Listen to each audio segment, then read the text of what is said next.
Gempa magnitudo 6,3 mengguncang Kabupaten Pohuwato, Gorontalo pagi tadi.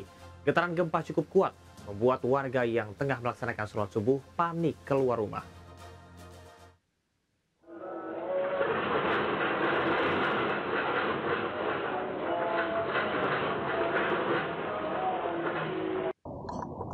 Gempa magnitudo 6,3 terjadi sekitar pukul 4.50 waktu Indonesia Tengah. Getaran gempa terekam sejumlah kamera CCTV warga. Data BMKG, gempa berpusat di 8 km tenggara Kabupaten Pohuwato, Gorontalo. Namun getaran terasa cukup kuat hingga kota Gorontalo. Meski skala gempa cukup besar, BPBD menyatakan belum ada laporan kerusakan maupun korban jiwa.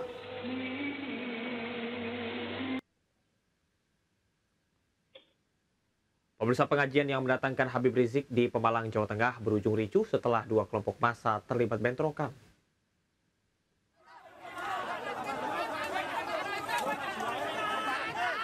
Kericuhan terjadi saat pengajian di Desa Pegundan, Petarukan, Pemalang digelar Kamis dini hari. Dua kelompok massa yang berbeda pandangan terlibat cekcok hingga berujung saling lempar batu, botol, hingga senjata tajam. Sedikitnya 5 orang terluka, termasuk seorang anggota kepolisian. Hingga kini, aparat masih berjaga di sejumlah titik untuk mencegah bentrokan susulan.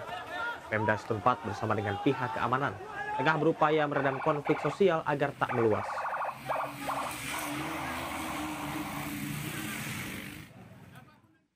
Sekelompok remaja menyerang warga Petukangan, Jakarta Selatan hingga terjadi tawuran. Para pelaku merekam di media sosial hingga video tersebar melalui media sosial Instagram.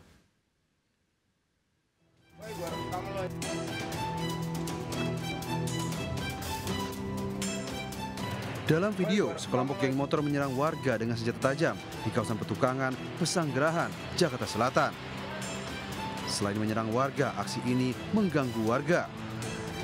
Satu persatu anggota geng motor ditangkap polisi di rumahnya masing-masing setelah melakukan penyelidikan. Para pelaku dan berbagai jenis senjata tajam yang digunakan untuk menyerang disita polisi. Kelompok ini menggunakan media sosial untuk menyebarkan ajakan dan konten yang diduga menghasut. 9 orang yang ditangkap, 7 diantaranya masih berstatus pelajar SMU dan SMP. Para tersangka terancam hukuman maksimal 15 tahun penjara. Dari Jakarta, Helmi Sejangbati melaporkan. Pemirsa, aksi kejar-kejaran mewarnai razia preman dan penyandang kesetaraan sosial di Pulau Gadung, Jakarta Timur. Razia digelar menyusul dugaan aksi perusakan dan pemadaman listrik lampu lalu lintas Cawang oleh Pak Ogah.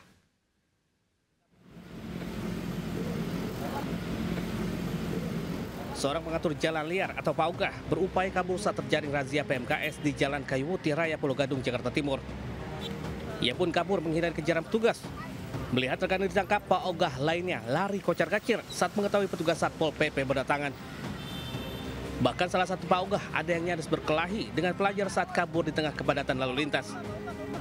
Dari hasil razia, 2 preman bertato dan 4 orang Pak Ogah digelandang ke kantor Kecamatan Pulau Gadung untuk didata. Sasaran razia kali ini adalah Pak Ogah karena sebelumnya ada dugaan aksi sabotase box lampu lalu lintas di kawasan Cawang. Razia juga berlanjut ke Jalan Perintis Kemerdekaan, Pulau Mas, hingga Rawamangun dan kembali didapatkan preman bertato berkedok pengatur jalan liar. Padahal pekan lalu, petugas juga sudah merazia kawasan ini setelah viral aksi pemalakan di traffic light Pulau Mas, Kelapa Gading, Jalan Perintis Kemerdekaan. Dari Jakarta, Rio Manik Anyus melaporkan. Akibat mengidap pikun, seorang pasien nekat kabur dengan meloncat dari ketinggian 10 meter di RSUD R. Syamsuddin SH Sukabumi, Jawa Barat. Akibatnya pasien menderita luka dan patah tulang.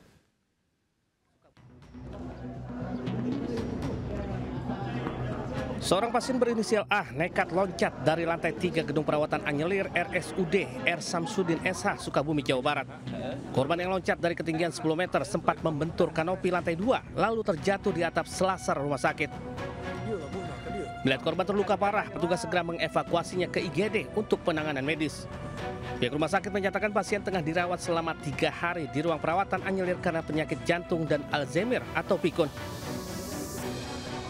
Namun selama perawatan pasien tidak kooperatif dan terus menghindari perawat. Diduga aksinya karena hendak kabur dari ruang perawatan. Usai mendapatkan penanganan medis, pasien dirawat kembali ke ruang yang sama dan dijaga keluarga. Dari Sukabumi, Jawa Barat, Budi Setiawan, Anyus melaporkan.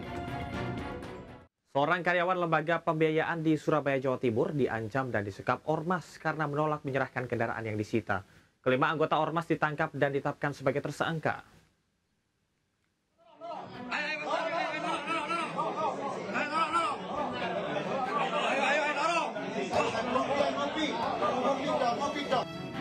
Video amatir merekam detik-detik saat belasan anggota ormas di kota Surabaya emosi kepada seorang karyawan lembaga pembiayaan.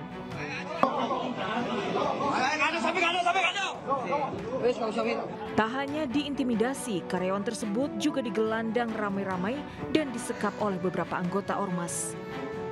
Cekcok berawal saat anggota ormas meminta karyawan lembaga pembiayaan untuk mengeluarkan truk yang disita karena menunggak cicilan kredit. Namun permintaan itu tak bisa dipenuhi hingga memicu kekesalan anggota ormas. Usai video ini viral, 5 orang anggota ormas ditangkap polisi dan ditetapkan sebagai tersangka. Para pelaku diancam pasal pengeroyokan dan pengancaman dengan kekerasan. Dari Surabaya, Jawa Timur, Nur Syafei, iNews melaporkan.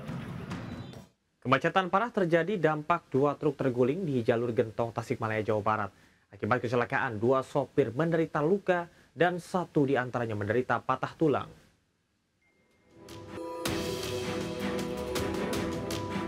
Truk fuso bermuatan susu dan dam truk pengangkut pasir terguling hingga menutupi jalan di jalur Gentong, Tasikmalaya, Jawa Barat. Akibat kecelakaan, 2 sopir terluka, 1 diantaranya patah tulang dan dilarikan ke rumah sakit. Kecelakaan terjadi saat truk fuso melaju dari arah Bandung menuju Tasikmalaya dan mengalami gagal fungsi rem di jalur Curam Gentong.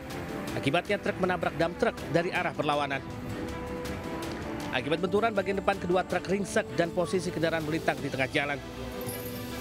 Akibat kecelakaan ini, kemacetan parah terjadi hingga polisi harus melakukan rekayasa lalu lintas dengan sistem buka tutup dari kedua arah. Evakuasi bangkai kendaraan harus menggunakan truk derek agar jalur Gentong bisa kembali dilalui kendaraan. Polisi mengimbau pengendara untuk selalu memeriksa kendaraan sebelum melintasi jalur rawan seperti tanjakan Gentong. Dari Tasikmalaya, Jawa Barat, Asep Juharyono, iNews melaporkan. Seorang pemotor yang tengah dalam perjalanan pulang tewas tertimpa truk pengangkut besi rongsokan di Semarang, Jawa Tengah. Kecelakaan akibat truk tak kuat melaju di jalan menanjak.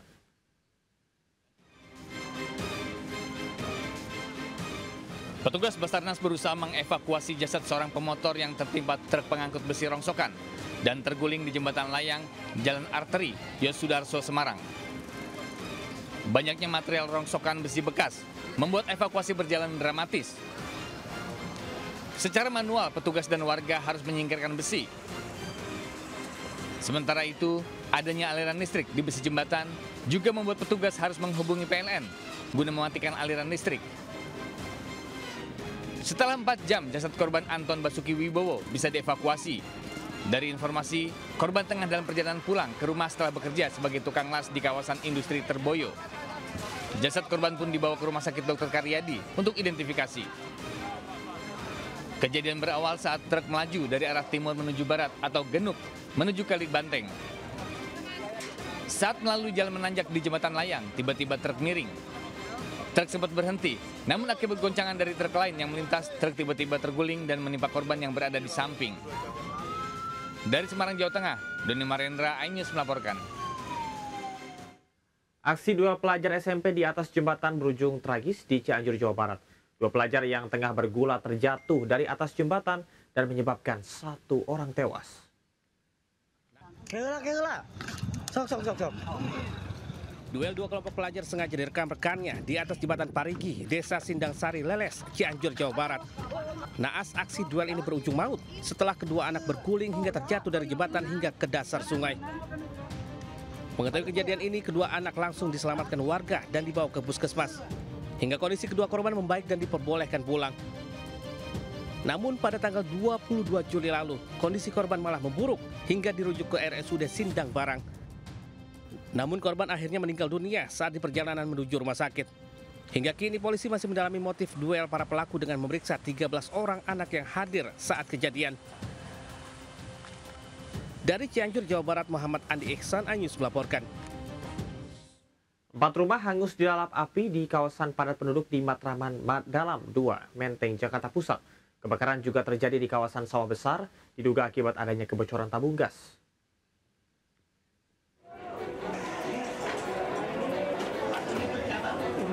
Api melalap 4 rumah di kawasan padat penduduk Jalan Matraman dalam 2 Menteng, Jakarta Pusat.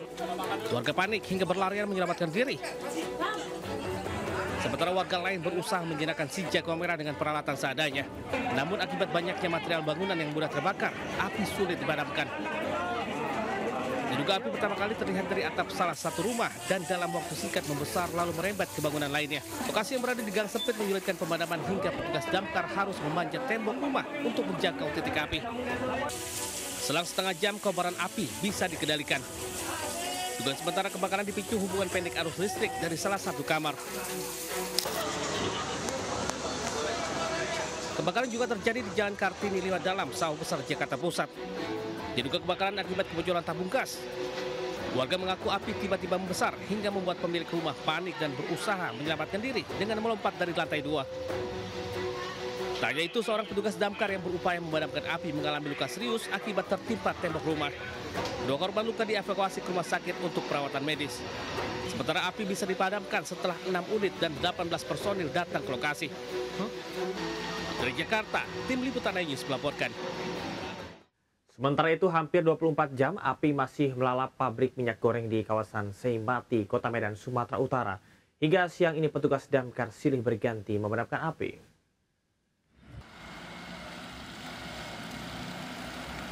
Kita masih terlihat mengepul dari pabrik minyak goreng yang terbakar. Petugas damkar juga masih berjibaku memadamkan api dan mengambil air dari luar pabrik. Meski sejumlah titik api sudah dapat dikendalikan, namun kebakaran ternyata meluas ke beberapa area pabrik, yakni gedung pergantungan minyak ke jerigen, gedung sortening atau minyak beku, gedung barang jadi, laboratorium kantor hingga kontainer.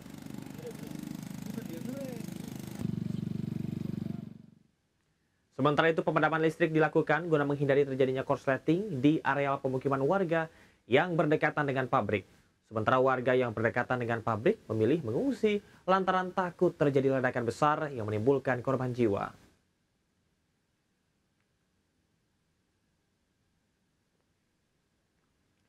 Akibat kebakaran, 2 petugas menderita luka bakar, salah satunya bernama Agung.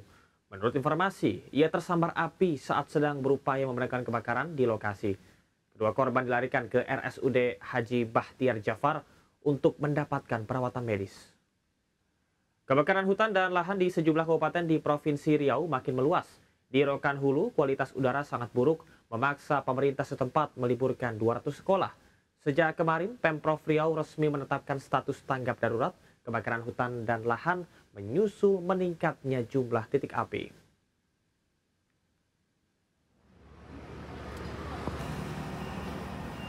Pemkab Rokan Hulu membagikan masker kepada warga yang beraktivitas di luar ruangan. Dari pantauan udara yang dilakukan Menteri Lingkungan Hidup dan Kapolda Riau, terlihat titik api kebakaran terus meluas. Kualitas udara di Kabupaten Rokan Hulu dan Rokan Hilir Riau makin membahayakan imbas kebakaran hutan yang masif dan terus meluas. Sejak kemarin, Pemprov Riau resmi menetapkan status tanggap darurat kebakaran hutan dan lahan menyusul meningkatnya jumlah titik api dalam sepekan terakhir.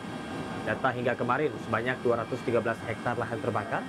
Polda Riau telah menetapkan 29 orang tersangka dengan 23 kasus yang terungkap. Modus yang dilakukan pelaku adalah membuka lahan dengan cara dibakar.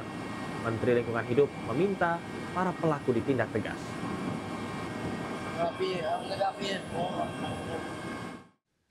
Barreskrim mengungkap awal mula kasus dugaan beras oplosan di 10 provinsi di Indonesia. Beras oplosan awalnya ditemukan pada akhir Juni kemarin hingga terjadi kenaikan harga. Dugaan adanya beras oplosan mulai terendus Satgas Pangan Barreskrim Polri pada 26 Juni 2025 lalu. Berawal dari temuan Menteri Pertanian Andi Amran Sulaiman terkait dengan mutu dan harga beras yang mengalami kenaikan. Satgas Pangan pun melakukan pemeriksaan sampel beras dari sejumlah lokasi.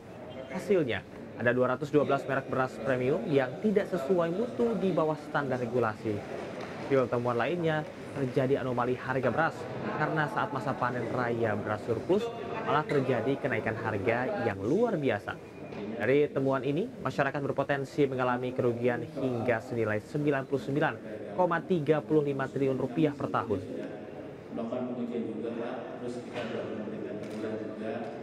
Terima kasih kepada jawab ya. Terima kasih.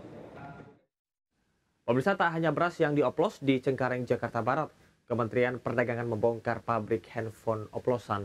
Puluhan ribu HP dibuat dengan merakit spare part impor dari Cina. Ada Wenda Nura di pabrik HP rekondisi Cengkareng, Jakarta Barat. Wenda, silahkan dengan laporan Anda. Ya, selamat siang Camar dan juga pemirsa. Saat ini saya sedang berada di sebuah ruko 3 lantai yang berada di kawasan Cengkareng, Jakarta Barat. Dan memang kalau dari luar, ruko ini tidak terlihat adanya aktivitas yang mencurigakan ya. Namun, siapa sangka di tempat yang bisa dikatakan tidak terlalu luas ini bisa memproduksi sebanyak lebih dari 5.000 HP ilegal setiap minggunya. Dan saya akan mengajak Anda untuk melihat, Camar dan juga pemirsa, bagaimana suasana tepatnya ini di lantai satunya.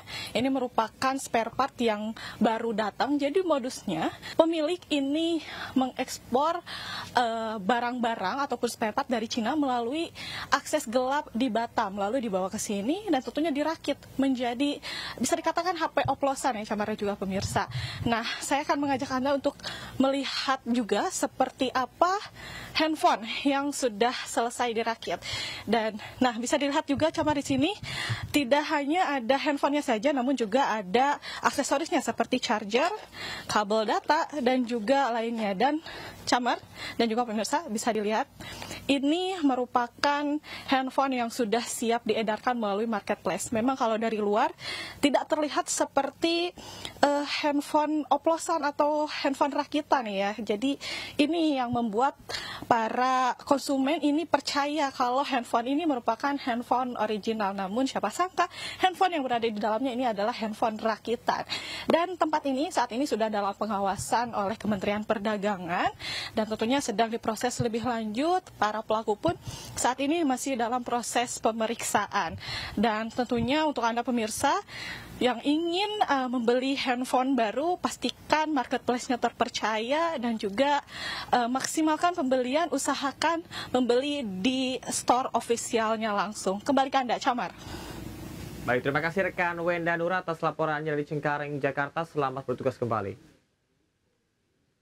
Pemirsa, sindikat pembuat sertifikat tanah palsu dibongkar polisi di Siak, Riau. Hasil pendalaman para pelaku sudah meraup keuntungan hingga 1 miliar rupiah. Oke, saya tanya, ini sertifikat siapa yang keluarin? Siapa yang keluarin sertifikatnya? Polisi mengamankan seorang pelaku pemalsuan sertifikat tanah di kawasan Siak, Riau. Hasil penggeledahan, polisi mengamankan sejumlah sertifikat yang sudah dicetak pelaku. Dari pengembangan, polisi mengamankan 3 orang, Suhada, Opi Ova Anede, dan Fajri Hanggi Heristo. Bahkan salah satu tersangka ditangkap saat sedang mengedit file sertifikat di sebuah percetakan di Jalan Tuanku Tambusai. Kasus ini bermula dari laporan warga yang sudah membayar sejumlah uang untuk pemecahan sertifikat tanah kepada seseorang bernama Suhada. Namun setelah sertifikat diterima, nomor register yang tertera ternyata identik dengan nomor sertifikat lain.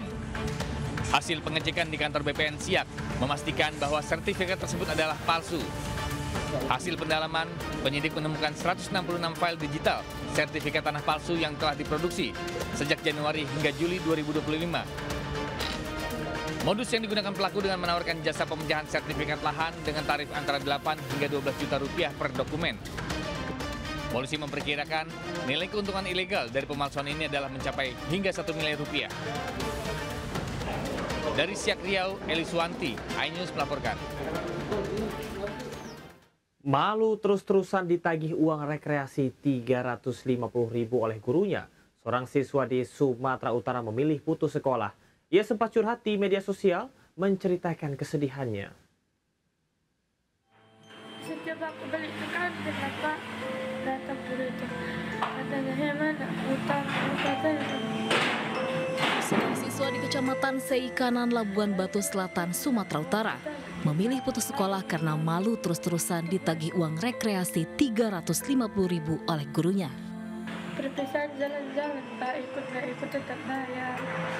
Mutinya ikut nggak? Nggak ikut. Pihak sekolah MTS Darul Muhsinin terus menagih meski siswa tersebut tak ikut rekreasi. Siswa kelas 7 itu mengaku telah mencicil iuran 130.000 dari total Rp489.000 biaya rekreasi. Tapi kesulitan ekonomi yang ia hadapi membuatnya kesulitan membayar sisanya. Usai video curhat ini viral, Komisi Perlindungan Anak Labuhan Batu mendatangi rumah siswa, memastikan tak ada intimidasi sekaligus mendampingi psikologi siswa. Dari Labuhan Batu Selatan, Sumatera Utara, Randi Kurniawan, iNews melaporkan. 75 siswa pelajar dari 3 SMA menderita keracunan makanan bergizi gratis di Sumba Barat Daya, Nusa Tenggara Timur. Diduga para pelajar keracunan dari menu ikan tongkol. Sejumlah pelajar keracunan makanan bergizi gratis dan dievakuasi rekannya menggunakan motor ke rumah sakit di Sumba Barat Daya. Sejumlah korban nampak lemas dan terbaring di ruang IGD. Total ada 75 siswa yang menderita keracunan makanan dan berasal dari 3 SMA di kota Tambolaka. Saat ini para korban masih menjalani perawatan lanjutan di rumah sakit. Sementara korban yang sudah membaik diperbolehkan untuk pulang. Dan sebagian lainnya ada yang meminta dirawat dengan cara tradisional. Salah satu pelajar mengaku keracunan usai menyantap menu ikan tongkol. Ikan tongkol? Memang ibunya ikan tongkol? Ya. Tapi pernah makan ikan tongkol sebelumnya? Pernah. Tidak pernah? Baru ya? Oh. Dugaan keracunan ini sempat menghebohkan karena bertepatan dengan Hari Anak Nasional. Saat ini, sampel makanan telah diambil untuk dilakukan uji laboratorium oleh pihak terkait. Dari Sumba Barat Daya, NTT, Tim Liputan iNews melaporkan. Seorang pekerja SPBU tersengat listrik saat memasang baliho di Mojokerto, Jawa Timur. Korban pingsan karena menyentuh kabel bertegangan tinggi.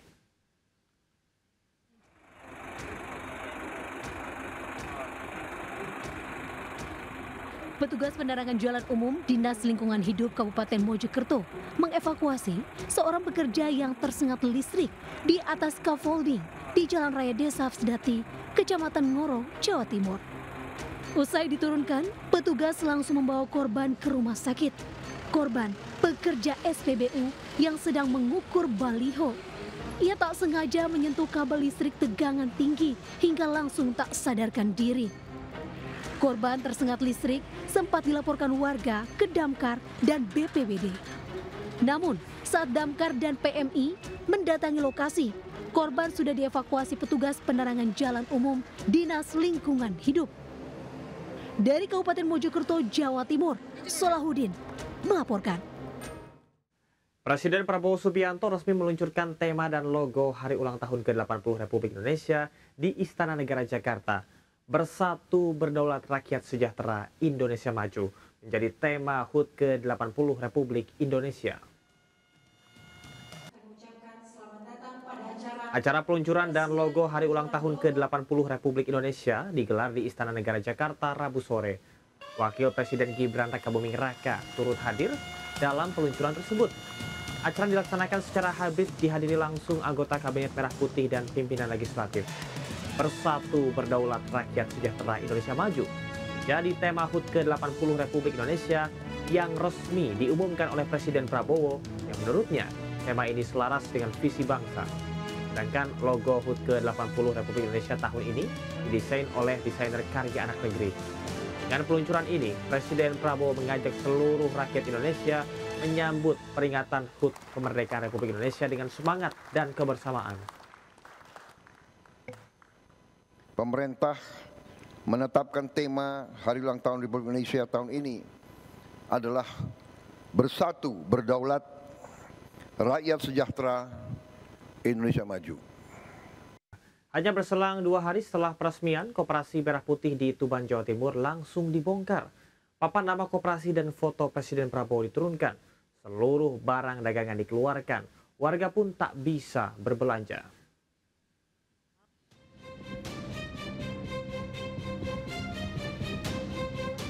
Seperti inilah suasana saat peluncuran Koperasi Desa Merah Putih di Desa Pucangan, Kecamatan Montong, Tuban, Jawa Timur, Senin lalu. Dihadiri Gubernur Jawa Timur dan Presiden Prabowo, peluncuran Koperasi Merah Putih ini berlangsung meriah. Namun 2 hari berselang, Koperasi Merah Putih ini tiba-tiba dibongkar. Tidak ada lagi spanduk yang terpasang. Papan nama koperasi bergambar foto Presiden Prabowo yang terpasang di pinggir jalan maupun di atas toko dibongkar dan diturunkan. Seluruh barang sembako dagangan yang ada di dalam toko dikeluarkan. Warga yang datang hendak berbelanja terpaksa pulang dengan tangan kosong. Mau belanja minyak. Minyak ya? Ya, minyak, sabun. Terus gimana kok balik langsung? Tutup katanya. Tutup katanya. Usai viral, penyebab pembongkaran Koperasi Merah Putih akhirnya terungkap, yaitu gara-gara kepala desa lupa menyebut nama PT Perekonomian Ponpes Sunan Derajat sebagai mitra penyuplai koperasi. Akibatnya, mitra tersebut menarik diri dan mengambil seluruh barang dagangan. Secara tiba-tiba kita dapat mic, terus terang saya ngomong seadanya. Saya betul-betul lupa untuk menyampaikan bahwa support kita adalah Pondok Pesantren Sunan Derajat. Kepala desa meminta maaf ke mitra Ponpes Sunan Derajat, berharap kerjasama dapat dilanjutkan. Dari Tuban, Jawa Timur, Pipit Wibawanto, iNews melaporkan. Anggota Komisi 6 DPR RI Mufti Anam menyoroti sejumlah sektor usaha masyarakat yang kini dikenai pajak. Mufti bahkan mendengar kabar bahwa amplop acara pernikahan juga tidak luput dari pajak.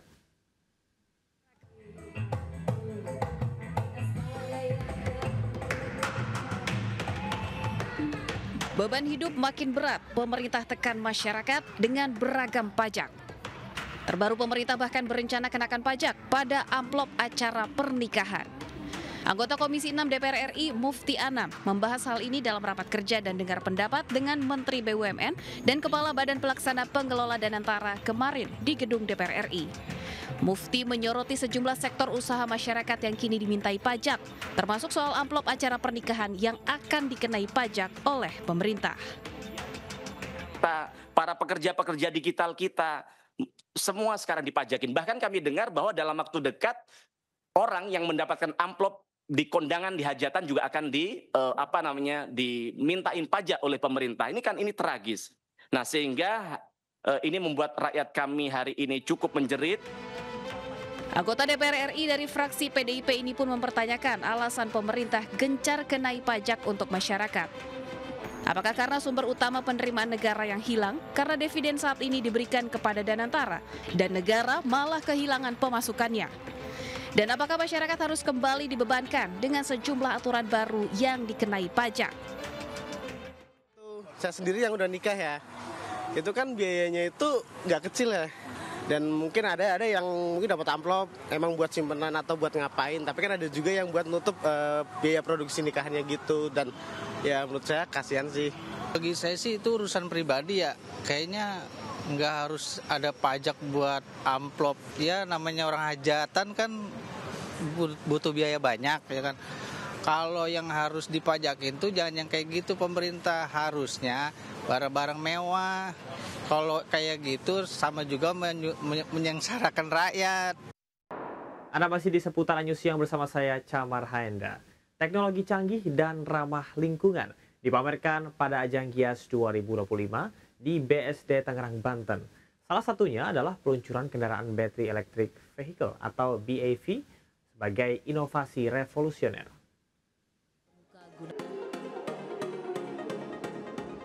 Hari pertama Gaikindo Indonesia International Auto Show GIAS 2025, Suzuki Indonesia menghadirkan informasi, produk, hingga layanan terkemuka guna memperkenalkan masa depan secara paripurna. Salah satunya dengan memperkenalkan e-Vitara, Battery Electric Vehicle BEV pertama dari Suzuki Indonesia yang disiapkan sebagai inovasi revolusioner sekaligus solusi serta menegaskan komitmen terhadap upaya netralitas karbon. Suzuki e-Vitara ini menggabungkan konsep EV dan juga SUV yang menjadi salah satu daripada corporate strategi daripada Suzuki, di mana kami memiliki corporate strategi yaitu Shoshoke Tanbi. Dengan desain superior, teknologi canggih, dan fitur keselamatan generasi terbaru, e-Vitara berusaha bertransformasi menuju efisiensi energi, pengembangan produk ramah lingkungan, dan langkah berkelanjutan. Dari Jakarta, Naura Syafika dan Muzul Karnain, iNews melaporkan.